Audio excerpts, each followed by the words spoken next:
गीता 18 के श्लोक नंबर 62 में भगवान स्वयं कह रहे हैं कि अर्जुन उस परमेश्वर की शरण में जा जिसकी कृपा से परम शांति व शाश्वत स्थान अर्थात सतलोक को प्राप्त होगा।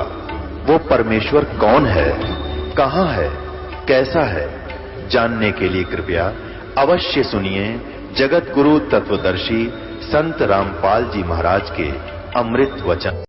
जब वृद्ध हो जाता है इंसान, अब जैसे भक्तिहीन प्राणी भी वृद्ध होगा और भक्ति करता हुआ व्यक्ति भी वृद्ध होगा, ये तो नेचुरल है। जो भक्तिहीन वृद्ध होगा उसकी तो दुर्गति होगी। वो क्या सोचता है वृद्ध अवस्था में, क्योंकि वृद्ध अवस्था में क्या होता है, जैसे अपना तो लड़का लड़की कहीं और की वो हमारे घर आवेगी, तो उस लड़की का जो व्यवहार कैसा रहेगा उनके प्रति, ये तो उस बेटी के स्वभाव पर ही डिपेंड करता है। फिर क्या होगा, वृद्धावस्था में कुछ कहा सुनी अवश्य हो जाती है। कभी बच्चा भी बोल देता है, कभी पुत्र वधू भी कह देती है।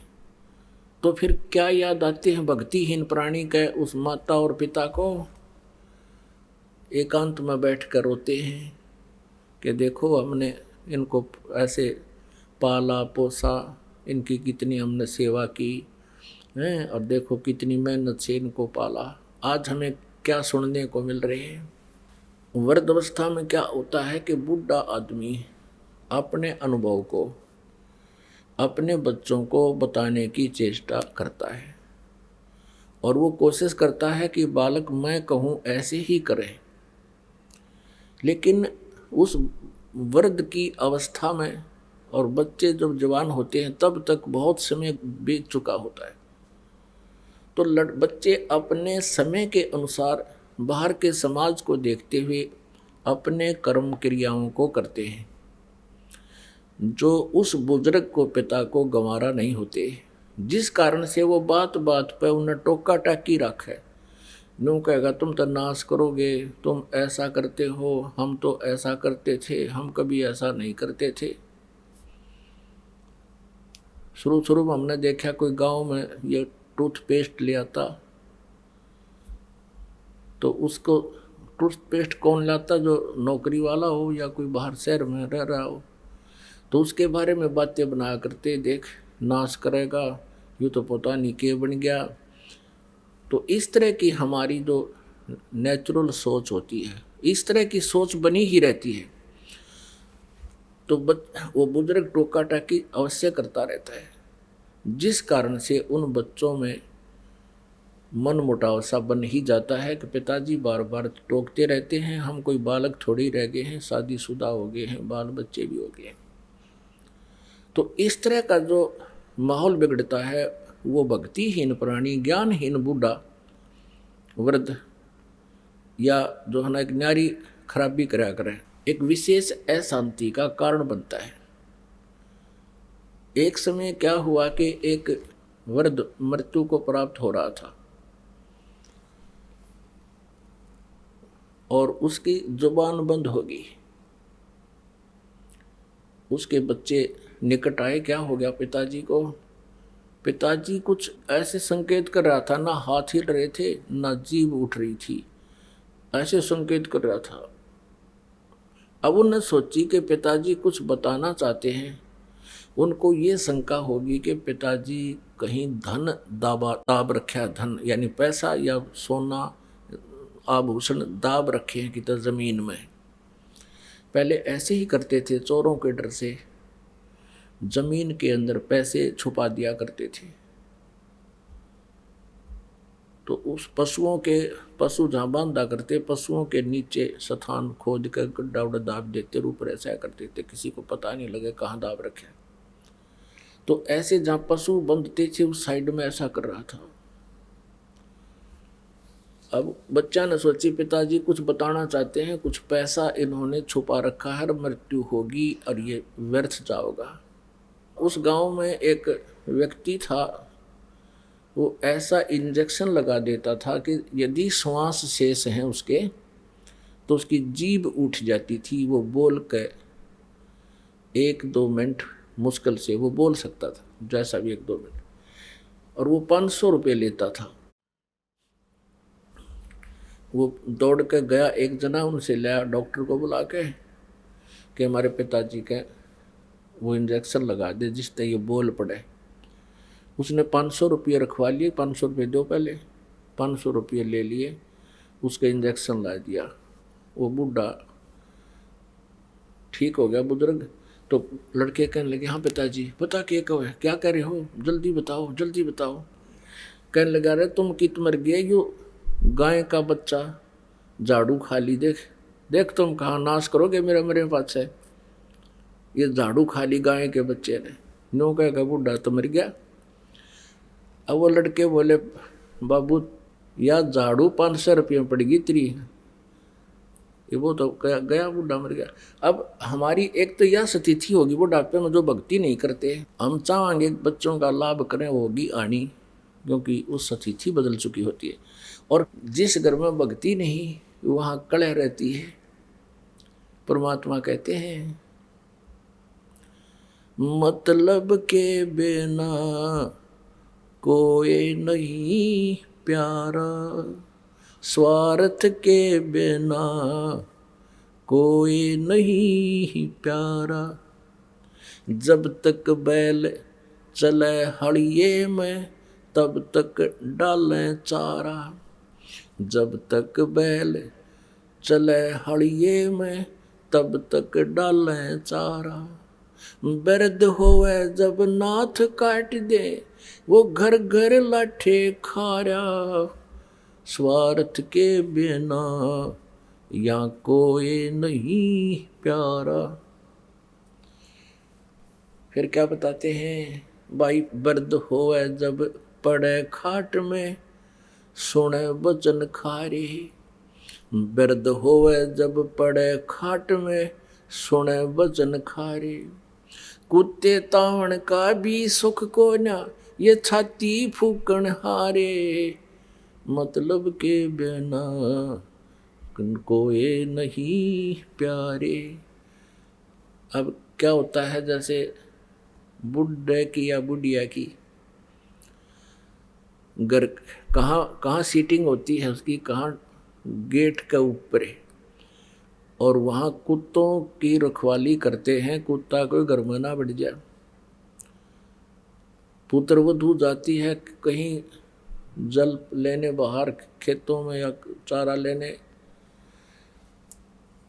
और पीछे तो कुत्ते बढ़ के दूध खराब करके, कोई रोटी खराब करके वह पुत्रवधू आई, भीतर देखा तो उसने देखा कि तो कुत्तों ने सारा काम बिगाड़ रखा है। तो फिर बुढ़िया पे गुस्सा उतरा करे, अब तुमने मेरी छाती फूक दी, मेरा लहू सुखा दिया, तुम्हारा इतना सुख भी को नहीं, तुम कुत्ते ता दो, कुत्तों को हटा दो। कहते कुत्ते तावण का भी सुख को ना, तुम छाती फूकना रे। अब फिर वो बुढ़ा बुढ़िया रो अकेले, उस पुत्र वधू का तो बोल रहे कोई ना, अगर बोलोगे तो सामने रोटी भी ना मिले। फिर रोते हैं कि देख हमने इनके लिए कितना किया, के सोची थी बेटे ने ब्याह होंगे, हमने सुख होगा, ये होगा, देख आज इसने छाती फूक दी, मारी कब ऐसे मेरी फूक दी।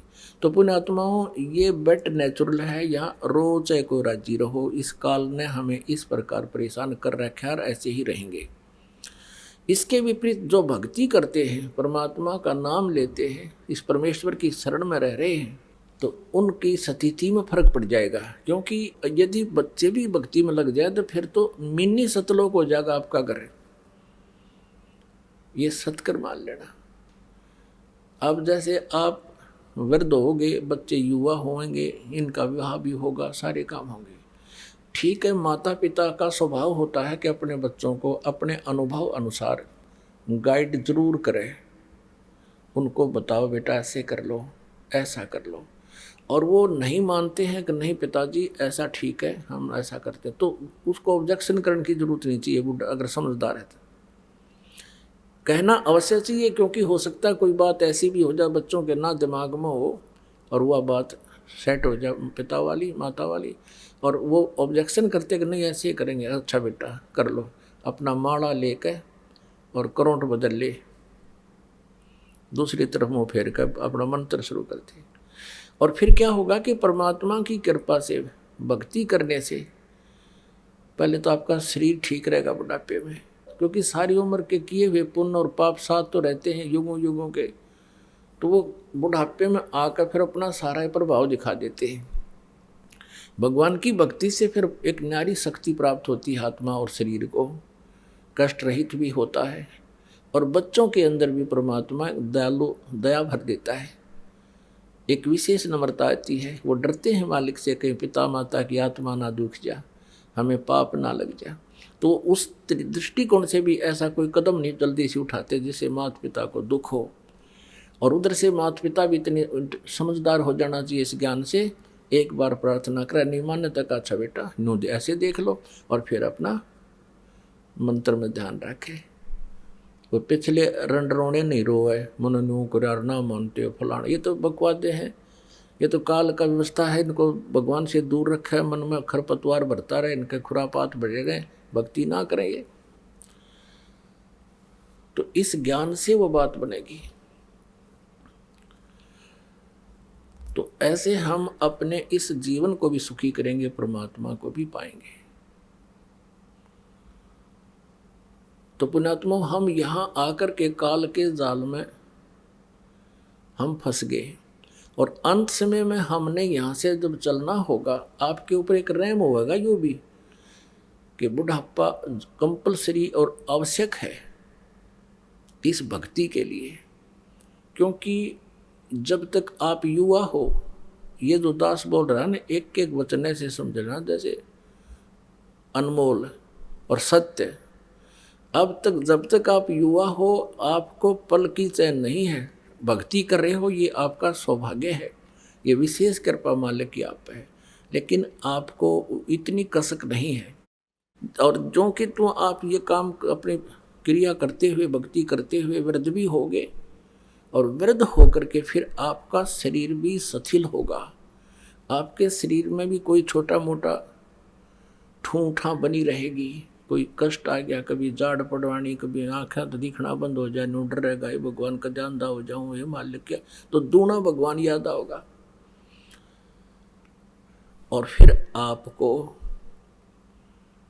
ये वचन जो आज दास बोल रहा है, ये उस समय सारे ऐसे हो जाएंगे जैसे रजिस्ट्री कराएं पाछे पक्का काम हो जाता है। आपको ऐसे दिखेंगे कति सच्ची कहे थे उस दिन, वो तब सेट होगी आपको यह बात। और जो आज वृद्ध हो चुके हैं, भक्ति कर रहे हैं, उनके लिए तो ये आज प्रमाण हो जाएगा सचमुच ऐसा ही है, और वो और नहीं भक्ति क्या करेंगे। तो इसलिए परमात्मा कहते हैं कि वृद्ध अवस्था आप में भी आवेगी, लेकिन उन भक्तिहीन प्राणियों वाली नहीं आवेगी, क्योंकि जो भक्तिहीन प्राणी हैं, ज्ञान नहीं मिला जिनको, वो सारा दिन उल्टे काम करे। एक भक्त कह रहा था कि हमारे गांव में एक जवान व्यक्ति, यानी 30-40 साल का था जब वो, हम तब से देख रहे थे उसको, गली में जा रहा होता और कहीं कुत्ता बैठा होता बेचारा अपनी गिंडली सी मार के, तो वो धीरे धीरे जाकर लाठी रखा करता, उसको ऐसे ही मारता कमर में, और वो कुत्ता फिर चिल्लाता चाँ चाँ, और वो हंसता हा हा हा हा। उसने तो वो कर्म फोड़ने थे अपने फोड़ दिए। कहते फिर वो वृद्ध होया ना, जब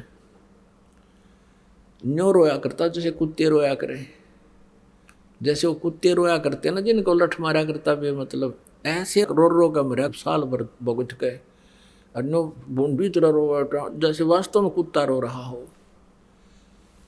तो पुण्यात्माओं, परमात्मा कहते हैं मन तू पावेगा अपना किया रे, भोगेगा अपना किया रे।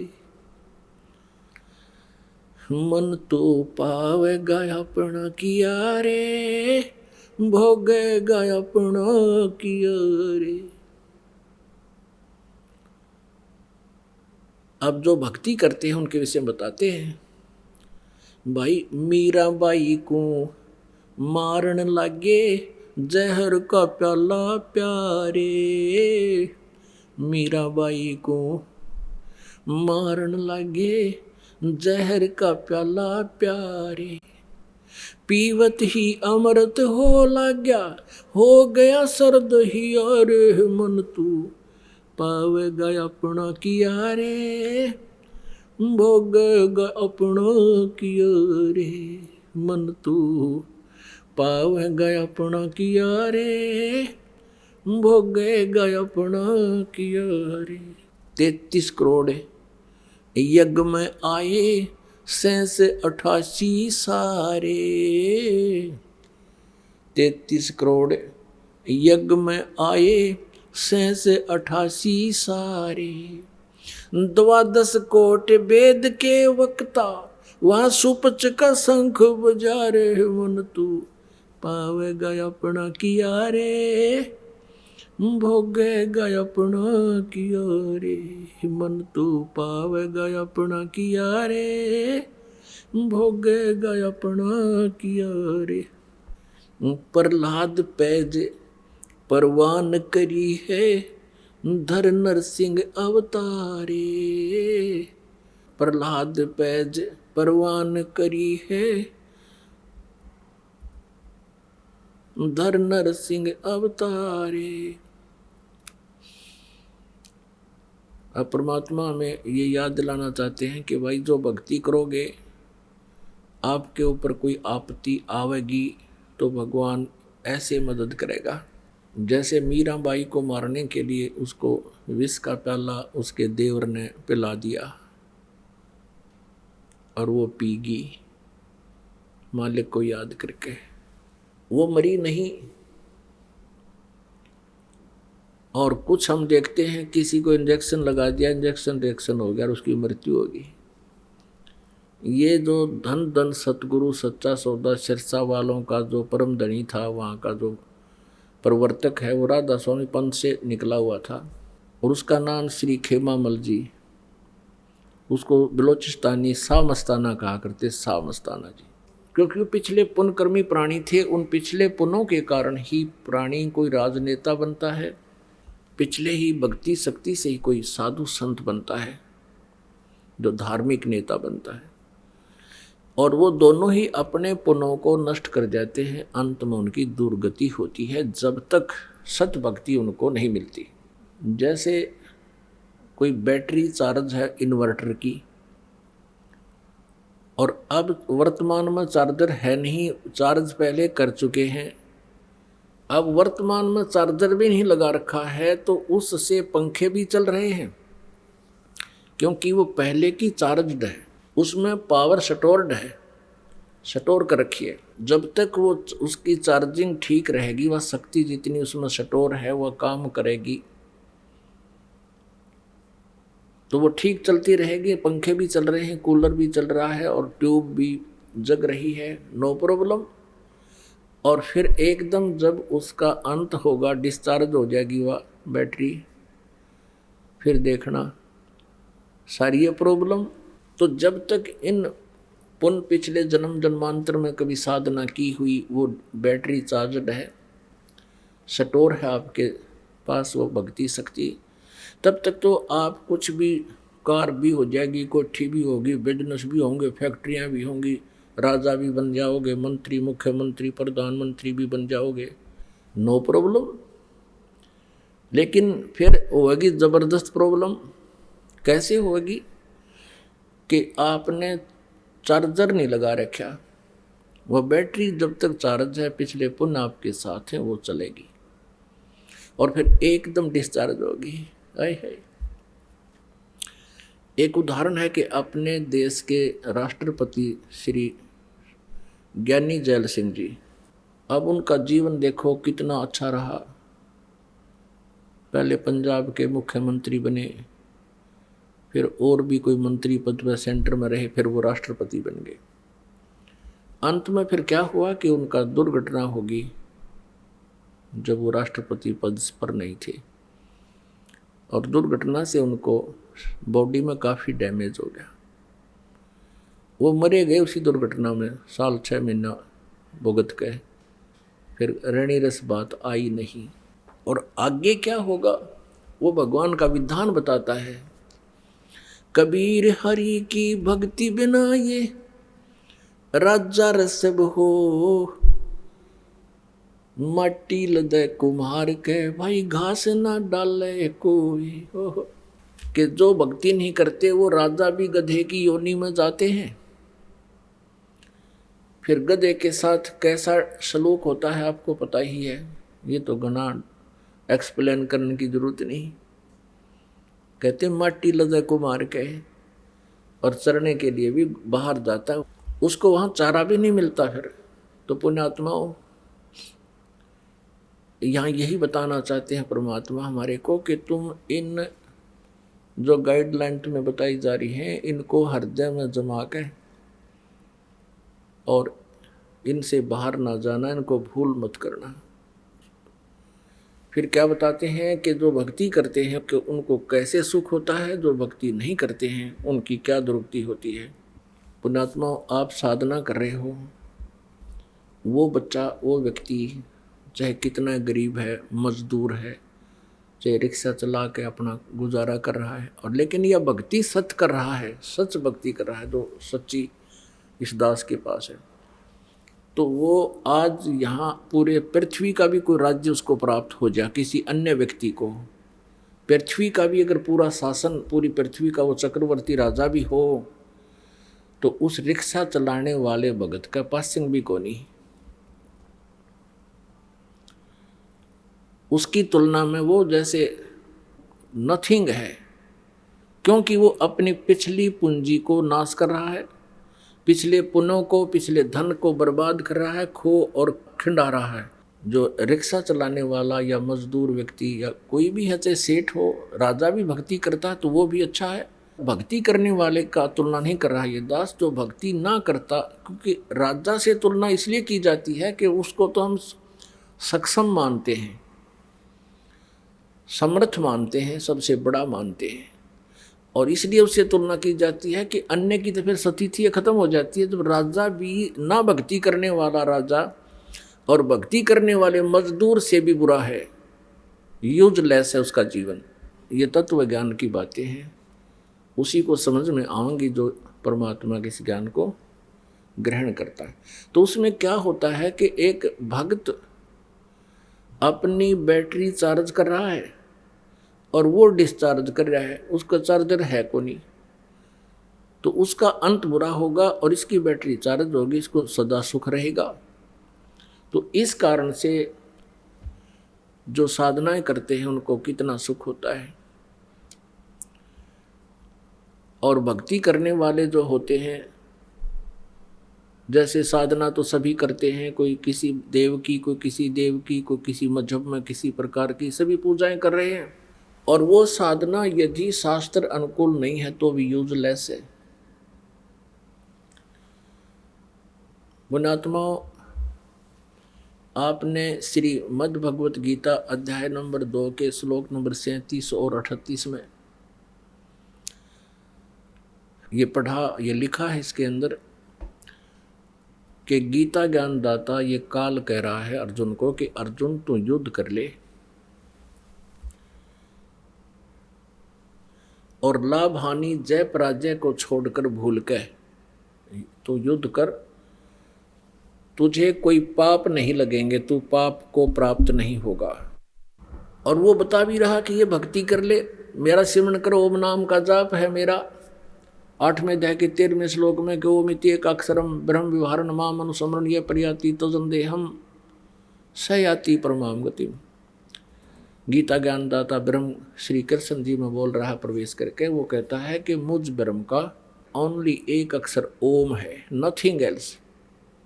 अपनात्मा जो गीता जी को पढ़ते हैं, गीता जी का नित्य पाठ करते हैं और गीता जी को श्रद्धार्य बताते हैं, और वो जाप जपते हैं हरे राम हरे कृष्ण कृष्ण कृष्ण हरे हरे राधे श्याम, ये यूजलेस मंत्र है, शास्त्र विधि को त्याग के ये मनमाना आचरण है इनका, ये व्यर्थ है। और कोई तीर्थों पे जाते हैं, कोई व्रत रखते हैं, कोई अन्य साधना एकादशी का व्रत करते, जो गीता जी में वर्णन नहीं है जिन साधनाओं का, वो शास्त्र विधि त्याग का मनमाना आचरण है, वो यूजलेस है। गीता जी अध्याय नंबर 16 के श्लोक नंबर 23 में कहा कि शास्त्र विधि को त्याग कर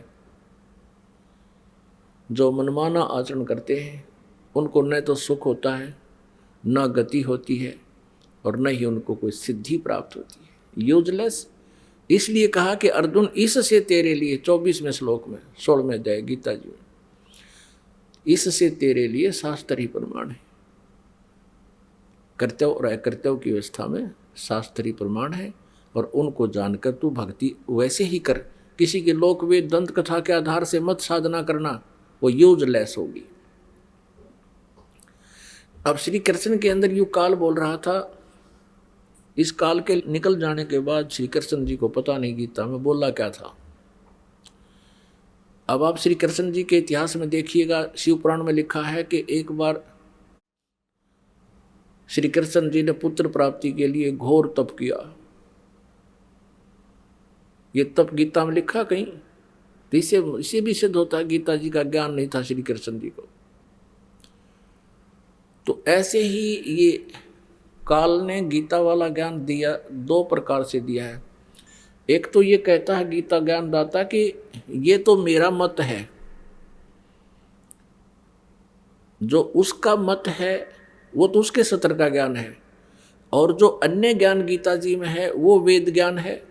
और वेद दिया है किसने? पूर्ण परमात्मा परम अक्षर ने, श्री पूर्ण परमात्मा ने दिया इस काल ज्योति निरंजन के अंतःकरण में, और उसके कंप्यूटर में फीड कर दिया। उससे जो उसने निकाला एज ए वेद, वो तो एज इट इज निकाल दिया वेद, तो उसमें उसने कोई मिलावट नहीं की। अब वेदों का ज्ञान उसने भी समझा। आगे फिर गीता में ज्ञान जो है उसने युद्ध कराने के लिए कहा, उसमें वेद ज्ञान तो भक्ति का बता दिया और अपना मत बता दिया यहाँ उड़ जाने और युद्ध कराने के लिए। तो उसने कहा कि तू दूसरे अध्याय के 37वें श्लोक में 38 में कि तू युद्ध कर ले लाभ हानि की को छोड़ के, तो पाप को प्राप्त नहीं होगा। और युद्ध में मारा गया तो स्वर्ग में जाएगा, और जीत गया तो पृथ्वी का राज भोगेगा, तेरे दोनों हाथों में लड्डू। पुण्यात्माओं सर्वविदित है, जिन्होंने इतिहास पढ़े हैं, ये अपने ग्रंथ पढ़े हैं, महाभारत पढ़ा है। जब युधिष्ठिर जी गद्दी पर बैठा दिए गए, महाभारत का युद्ध हो चुका था, कौरवों का नाश हो गया, वो हार गए, पांडव विजयी हुए, युधिष्ठिर गद्दी पर बैठा दिया। और युधिष्ठिर जी को बहुत भयंकर सपने आने लग गए। श्री कृष्ण जी पांडवों के धार्मिक गुरु थे, आध्यात्मिक गुरु थे। श्री कृष्ण जी के पास गए, उनसे कारण पूछा कि गुरुदेव भगवान, भाई को ऐसे ऐसे स्वप्न आ रहे हैं, इसका कारण क्या है? कई दिन हो गए इसने कुछ आहार नहीं किया, डरा डरा सा रहता है, भयंकर सा शकल हो गई है। श्री कृष्ण जी ने बताया कि तुमने जो महाभारत में बंधुघात किए हैं, वो पाप करे हैं, वो पाप तुम्हें दुखदायी हो रहे हैं। अब पुण्यात्मा विचार करना। अब अर्जुन को करंट सा लगा एकदम कि भगवान गीता ज्ञान दे था, जब तेन कहा था तू युद्ध कर ले, तुझे पाप नहीं लगेंगे, तू तो निमित्त मात्र है, मैंने सारे मार रखे, तू ना लड़ेगा तो भी मार दूंगा। और आज कह रहा है कि तुझे वो पाप लग गए। लेकिन उस समय इसलिए नहीं बोला कि यदि मैंने वाद विवाद कर दिया तो भाई जो मेरा युधिष्ठिर है ये इलाज नहीं करा होगा, क्योंकि इलाज के लिए उसने बहुत खर्च बताया था कृष्ण जी ने। श्री कृष्ण जी ने कहा था कि इसका एक इलाज है, एक अश्वमेघ, एक यज्ञ करो बहुत बड़ा, पूरी पृथ्वी के जितने साधु संत भक्त और स्वर्ग के देवताओं को भी आमंत्रित करो, और तुम यज्ञ करो, भंडारा करो, और उस भंडारे में जब सभी खाना खा लेंगे, भोजन कर लेंगे, तो तुम्हारे पाप कम हो जाएंगे। और उसके यज्ञ सफल होगी तो तुम्हारे पाप नष्ट हो जाएंगे। और यज्ञ सफल होने का प्रतीक क्या बनाया कि एक शंख रख दिया 5 मुख का, पंचमुखी शंख, पंचायन बोलते हैं, आनन माने मुख, 5 आयन माने मुख, पंचायन।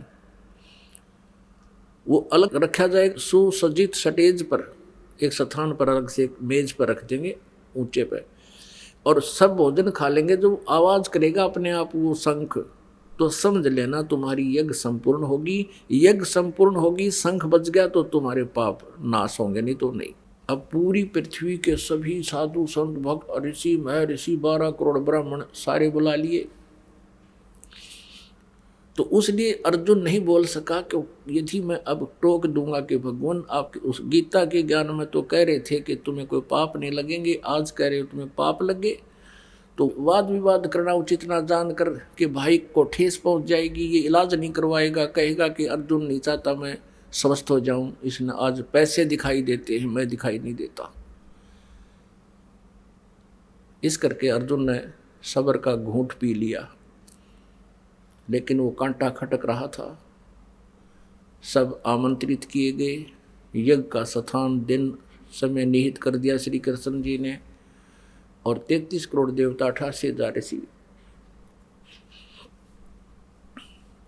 12 करोड़ ब्राह्मण, ओहो ये ऋषि में ऋषि 12 करोड़ ब्राह्मण 88,000 ऋषि और 33 करोड़ देवता और ब्रह्मा विष्णु महेश, और यो काल निरंजन भी आ गया उनमें गुप्त रूप में, किसी अन्य वेश में, किसी में प्रवेश कर जाता है काल। तो वहाँ सब ने भोजन खा लिया, शंख नहीं बजा, सब ने भोजन खा लिया, शंख ने आवाज करी नहीं। तो युधिष्ठिर ने कहा भगवान नहीं बात बनी, और बनेगी कैसे, हमारे पाप बहुत है, हमने जुल्म कर रखा है। वो आज तक याद है, लाशें बिछी हुई थी, 18 करोड़ आदमी मर गए, दोनों तरफ की सेना, कैसे शंख बजेगा, कैसे पाप कटेंगे। श्री कृष्ण जी ने कहा कि शंख बजाने वाला इन सब में आया नहीं है, वो है ही नहीं इनमें। तब युधिष्ठिर ने कहा कि भगवान ये ऋषि महर्षि बैठे, वशिष्ठ मुनि जैसी तोप बैठी यहाँ पर, इतने पुण्यात्मा, क्योंकि वो उनको बहुत बड़ा महान मानते थे, और 12 करोड़ ऋषि वे ब्राह्मण बैठे, क्या इनसे भी शंख नहीं बजेगा, इनसे भी अन्य कोई और श्रेष्ठ आत्मा है, कोई अच्छी आत्मा। तो बताया गया कि ऐसे ऐसे एक सुदर्शन नाम के सुपच हैं, वाल्मीकि परिवार में उसका जन्म है, वाल्मीकि घर में, और वो सत साधना करते हैं, वो सतगुरु के शिष्य हैं।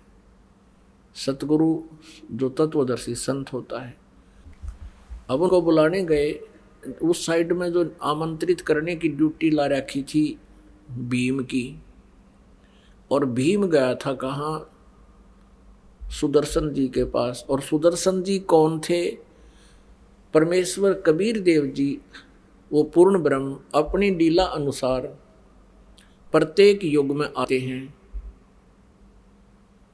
और एक ऐसा जीवन जीते हैं। उस समय परमात्मा करुणा में नाम से आए हुए थे, जैसे कलयुग में वो कबीर नाम से आए हुए थे, तो द्वापर में वो करुणा में नाम से आए हुए थे। स्वयं भी एक वाल्मीकि के घर पर वो श्री राय थे, बालक रूप धारण किया था, एक वाल्मीकि की दंपत्ति उनको उठा ले गए थे और वो वाल्मीकि नाम से प्रसिद्ध हो गए थे। और उसी वाल्मीकि ग्रुप में एक समुदाय में एक और सुदर्शन नाम के व्यक्ति थे, वो परमात्मा कबीर जी के शिष्य हुए थे और उसके कारण वो भक्ति से युक्त थे। तो जब भीम गया सुदर्शन जी के पास के महात्मा जी, हे भक्त आप हमारी यज्ञ में आइएगा, मैं युधिष्ठिर राजा का भाई हूँ, भीमसेन मेरा नाम है, इस दिन हम यज्ञ कर रहे हैं, धार्मिक भंडारा है, आप अवश्य आइएगा। सुदर्शन जी ने कहा कि भीम तुम्हारे अन्न को जो खाएगा वो सीधा नरक में जाएगा, तुम तो महा अपराधी, तुमने तो जुल्म कर दिया रे।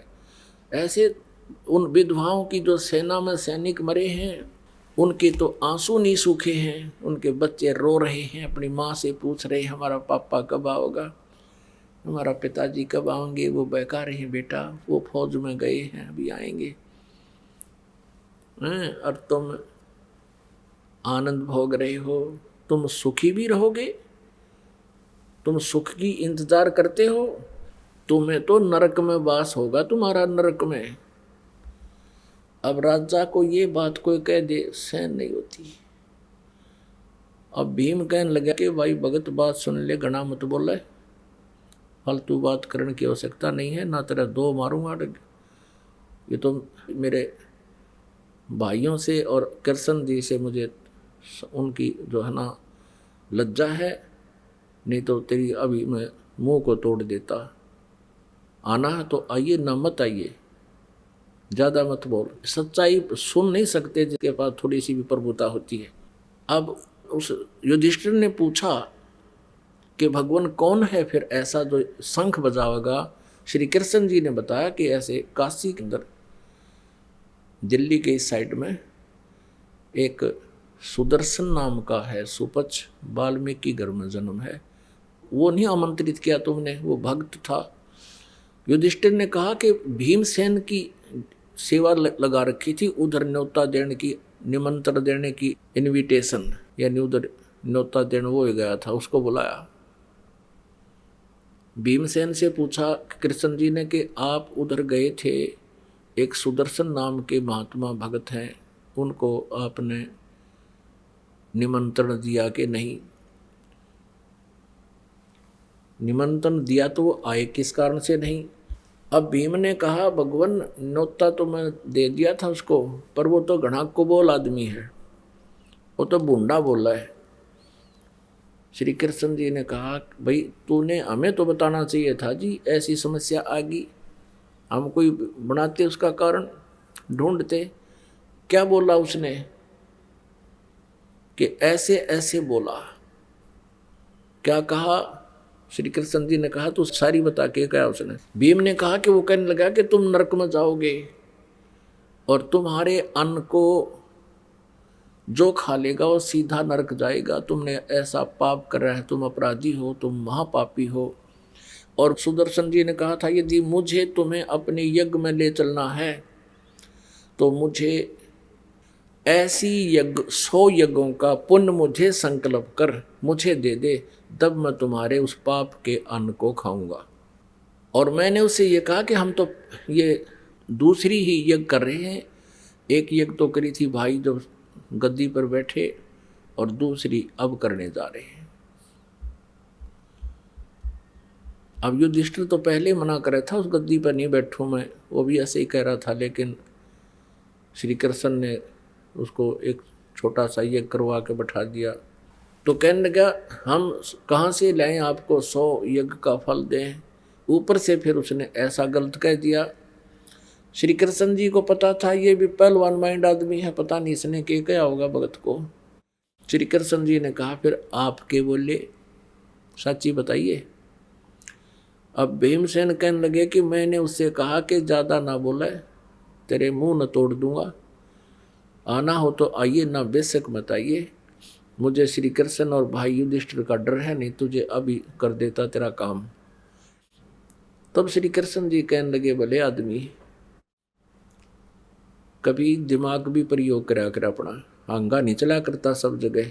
तुझे वो वाल्मीकि दिखाई देता है, उस वाल्मीकि के एक बाल के समान भी ये तीनों लोग नहीं है।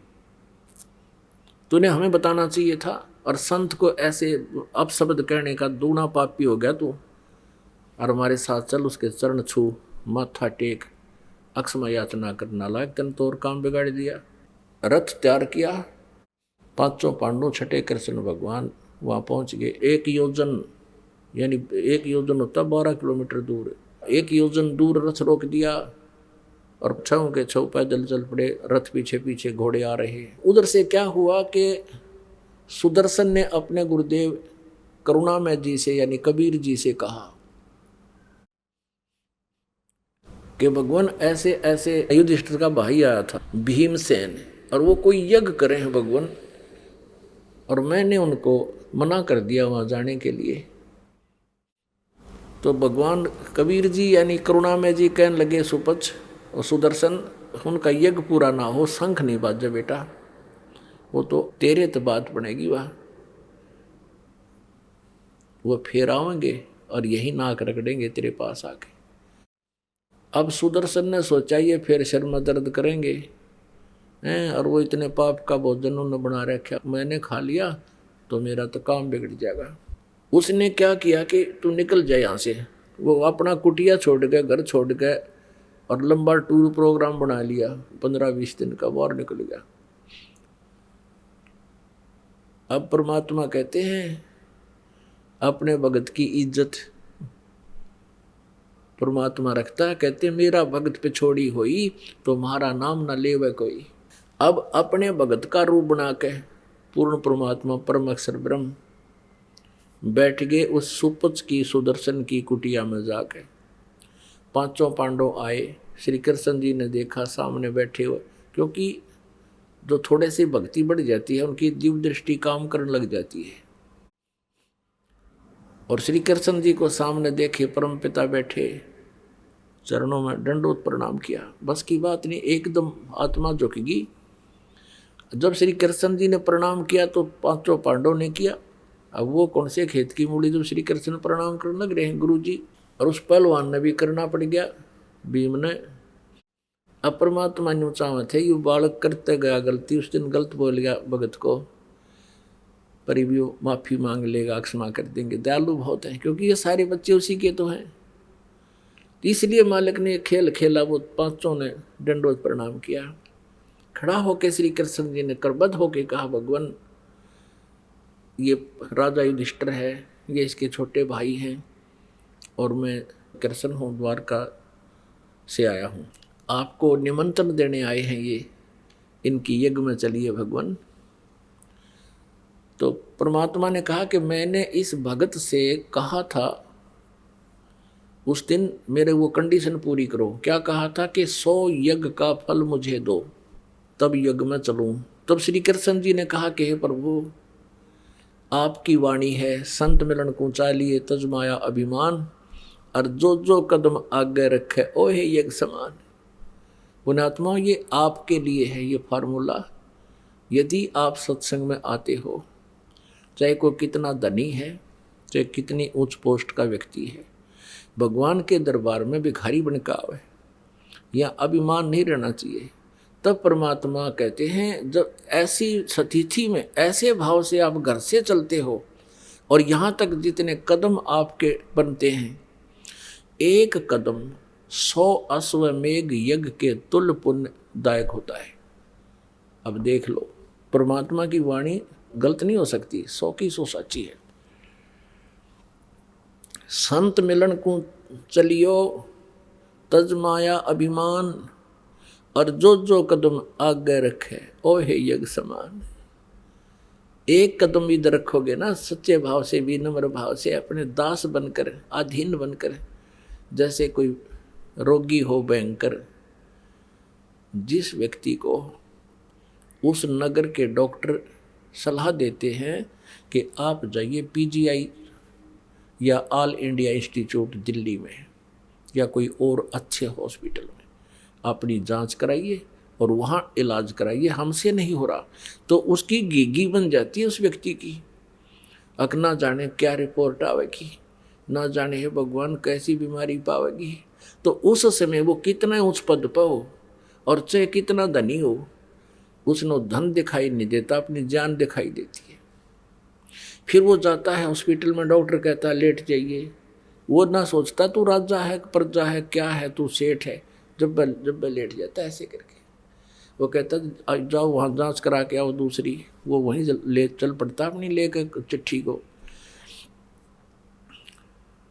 तो इस प्रकार यहाँ जब आप आते हो, यहाँ किसी प्रकार का नखरा आप में ना हो, कोई चाहे बड़ी पोस्ट वाला हो, चाहे कोई गरीब हो, चाहे पैसे वाला हो, यहाँ तो दास बनकर आओ। तो इस भाव से आप दर्शन के लिए आते हो दास के, तो वो आपको एक कदम भी 100 यज्ञ के तुल्य पुण्य देता है। संत मिलन को चालियो तजमाया अभिमानी, जो जो कदम आगे रखे है यज्ञ समान। एक कदम एक यज्ञ के तुल्य है। और एक यज्ञ में कितना खर्चा, जिसमें 33 करोड़ देवता, 88,000 ऋषि, 12 करोड़ ब्राह्मण, 56 करोड़ यादव, 9 नाथ, 84 सिद्ध, और बाकी जितने अनाथ जीव तक पता नहीं कितने भोजन खा रहे थे। वैसे एक यज्ञ का एक मोटा फॉर्मूला बताते हैं पुराणों में कि एक यज्ञ जो होती है उसमें 100 मन घी लगाया जाता है। ये देसी अंग्रेजी तो ई बताना पड़ा है, पहले तो अंग्रेजी था ही नहीं, यो डालडा वगैरह वनस्पति। तो 100 मन घी गाय भैंस का प्रयोग हो। 100 मन, एक मन में 40 किलो, तो पुण्यात्माओं 40 क्विंटल हो गया लगभग घी, 40 क्विंटल। तो ऐसे उसमें से हवन भी होए, उसी में फिर ये खाना भंडारा भी होए, तो 100 मन घी में से मान ले 2 मन, 1 मन निकाल लिया हवन का, तो फिर 99 मन रह गए। 99 मन घी जहाँ लगेगा तो अन्य सामग्री कितने की लगेगी, हिसाब लगा लो।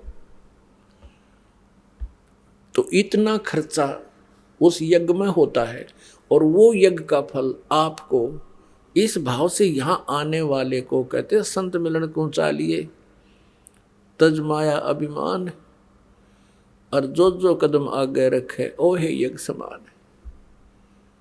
श्री कृष्ण जी ने कहा कि आपकी वाणी है, क्योंकि चारों युगों में परमात्मा ने कहा है, चारों युग में संत पुकारे को कहा हम हेल रे, हीरे माणिक मोती बरसे ये जग जुगता ढेल रे। परमात्मा कहते हैं चारों युगों में हमने आवाज़ लगाई सच्चे ज्ञान की, चारों युगों में परमात्मा ने अपनी वाणी बोली हुई है। श्री कृष्ण जी ने कहा कि प्रभु आपका आदेश है, आपका वचन है, आपकी अमृतवाणी में लिखा है कि संत मिलन को चालिए तज माया अभिमान। हम ये 500 पांडव भी राजा हैं और मैं द्वारकाधीश हूँ।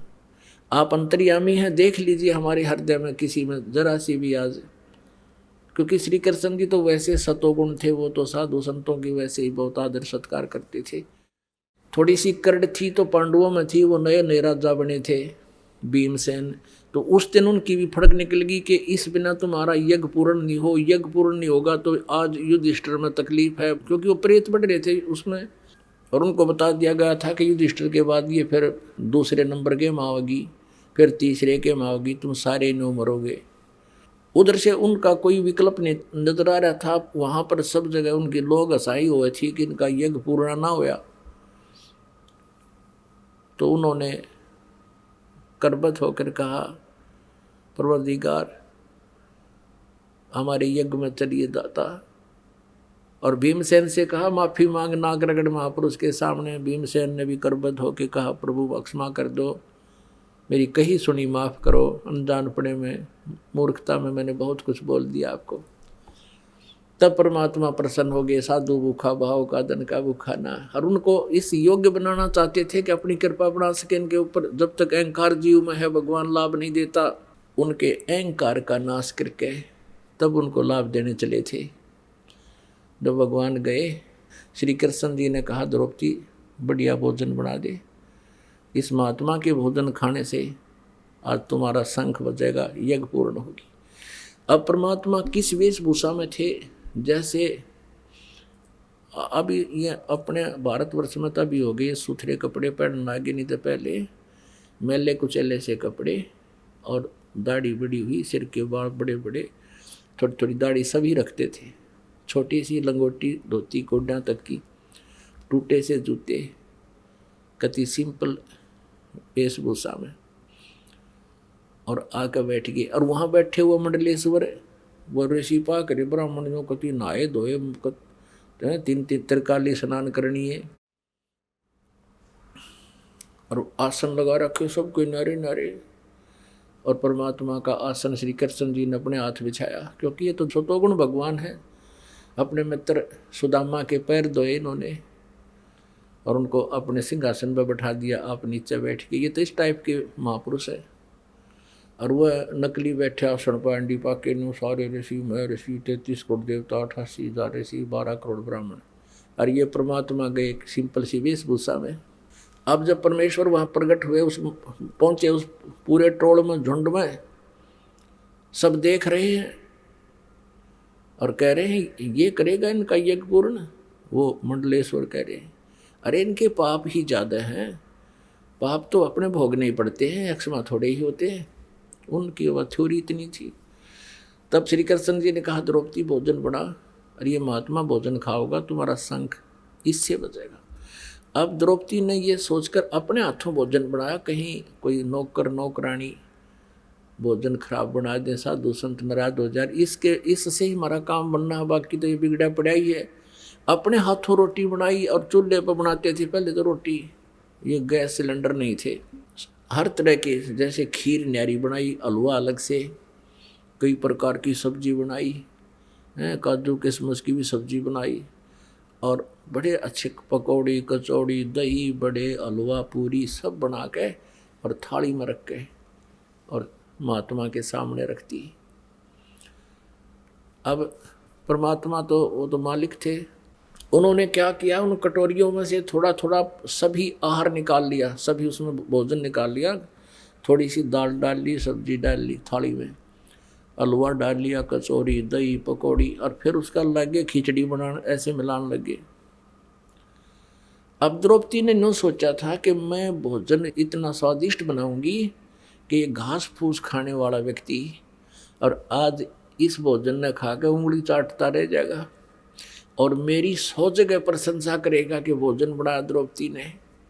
और विशेषकर ये बहन जो होती है, इनका विशेष दृष्टिकोण रहता है, कोई अतिथि आ जाता है तो ये बहुत ही अच्छे ढंग से सुंदर अच्छा भोजन बनाने की प्रयत्न करते हैं कि कहीं ये खाने वाला मेरे भोजन को किसी के सामने जाकर न्यू ना कह दे कि उसने ऐसी सब्जी बनाई, कुछ भी बनाना नहीं आता।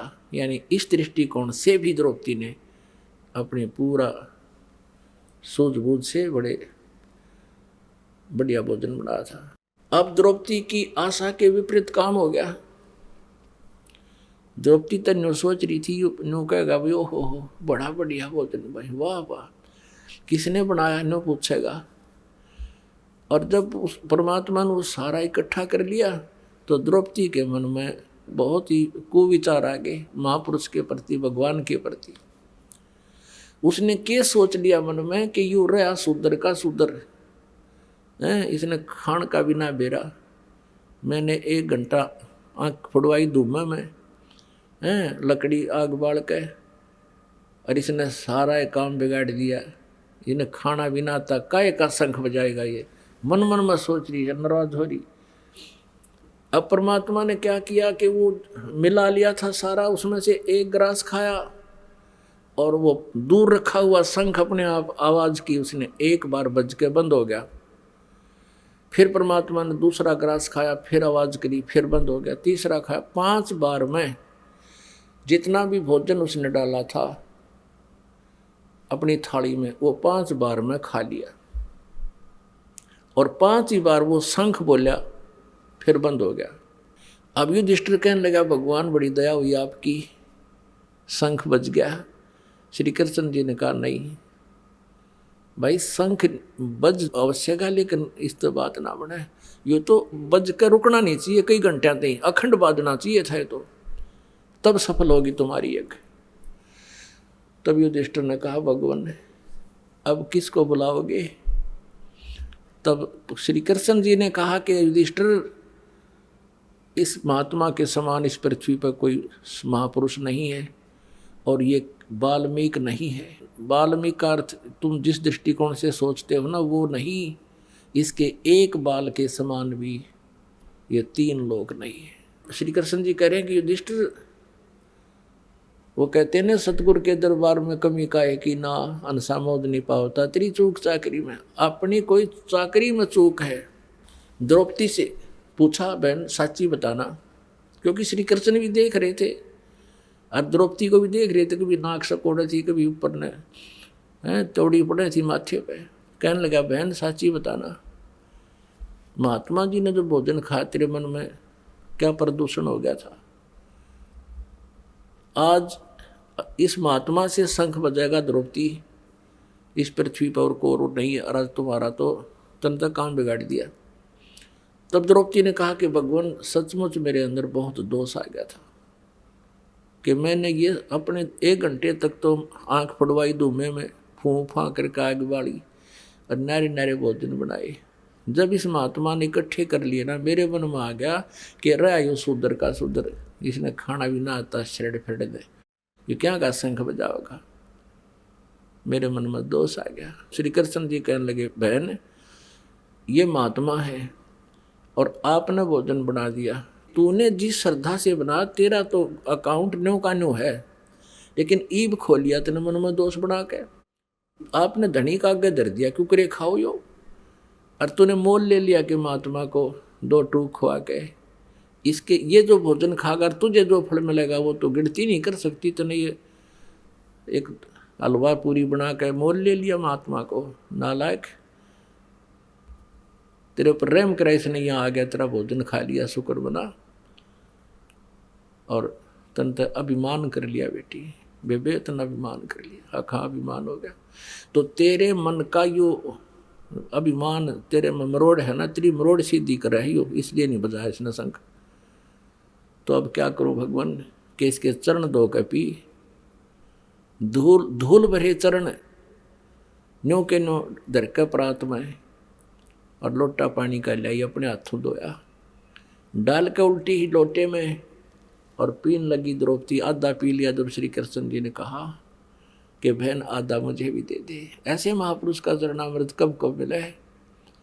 आधा श्री कृष्ण ने पिया, आधा द्रौपदी ने। तो परमात्मा ने आशीर्वाद दिया, और वो शंख अखंड बजा, काफ़ी देर तक बजता रहा। उसके बजने से फिर क्या हुआ, पूरी पृथ्वी पर बाहर आ गई, वसंत जैसा मौसम हो गया। फूलदार पौधे थे, फूलों से लदपद हो गए, फलदार जो पेड़ थे वो फलों से लदपद हो गए। पूरी पृथ्वी को मालिक ने कुछ समय के लिए बहुत ही अच्छी तरह मनोहर दृश्य बना दिया, और तब उनका यज्ञ संपन्न हुआ। तो पुण्यात्माओं क्या बताते हैं, 33 करोड़ यज्ञ में आए, सहस 88 सारे। 33 करोड़ यज्ञ में आए, सहस 88 सारे। 12 कोटि वेद के वक्ता, वहाँ सुपच का शंख बजा रे। मन तू पावेगा अपना किया रे, भोगेगा अपना किया रे। अब युधिष्ठिर और कृष्ण, और वो तो राजा थे, वो तो अपनी बैटरी डिस्चार्ज कर रहे थे, और वो गरीब एक वाल्मीकि घर में जन्मा सुपच, वो बैटरी चार्ज कर रहा था उन राजाओं से। और वो जो शास्त्र भी जीता का मनमाना हठ योग करके जो सिद्धियां प्राप्त बैठे थे, ऋषि महर्षि मंडलेश्वर, और देवता भी अपनी भक्ति करके देवता बन गए, वो भी डिस्चार्ज कर रहे हैं अपनी बैटरी को। और एक गरीब व्यक्ति, एक झोपड़ी में रहने वाला, अपनी बैटरी चार्ज कर रहा था, वो उन राजाओं से भी समर्थ था। तो यहाँ परमात्मा की वो वाणी स्पष्ट हो जाती है कि परमात्मा के भक्त के सामने पूरी पृथ्वी का राजा भी उसके सामने कुछ नहीं है। तो यहाँ क्या बताते हैं कि 12 करोड़ वो वेद के वक्ता ब्राह्मण बैठे थे, वेद के कोई चतुर्वेदी, कोई त्रिवेदी, कोई दिव्यवेदी, घोटे बैठे वेदों ने, उनके पास सत भक्ति नहीं थी। सत भक्ति ना करने वाला भी अपना जीवन व्यर्थ कर रहा है, और सत भक्ति साधना नहीं करता जो राजा भी बना हुआ है, उससे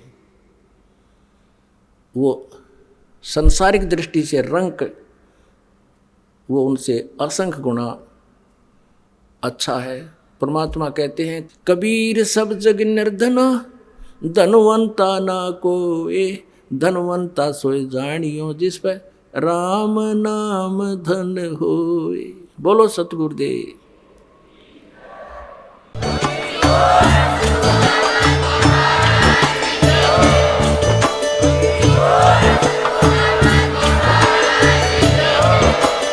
आप सुन रहे थे जगत गुरु तत्वदर्शी संत रामपाल जी महाराज जी के मंगल प्रवचन। अधिक जानकारी के लिए विजिट कीजिए हमारी वेबसाइट www.jagatgururampalji.org। संत रामपाल जी महाराज जी के शुभ आशीर्वाद से पूरे विश्व भर में 500 से भी ज्यादा नाम दीक्षा केंद्र हैं, जिन पर संत रामपाल जी महाराज जी द्वारा ऑनलाइन निशुल्क नाम दीक्षा दी जा रही है। अपने नजदीकी नाम दीक्षा केंद्र का पता करने के लिए संपर्क करें 8222880541।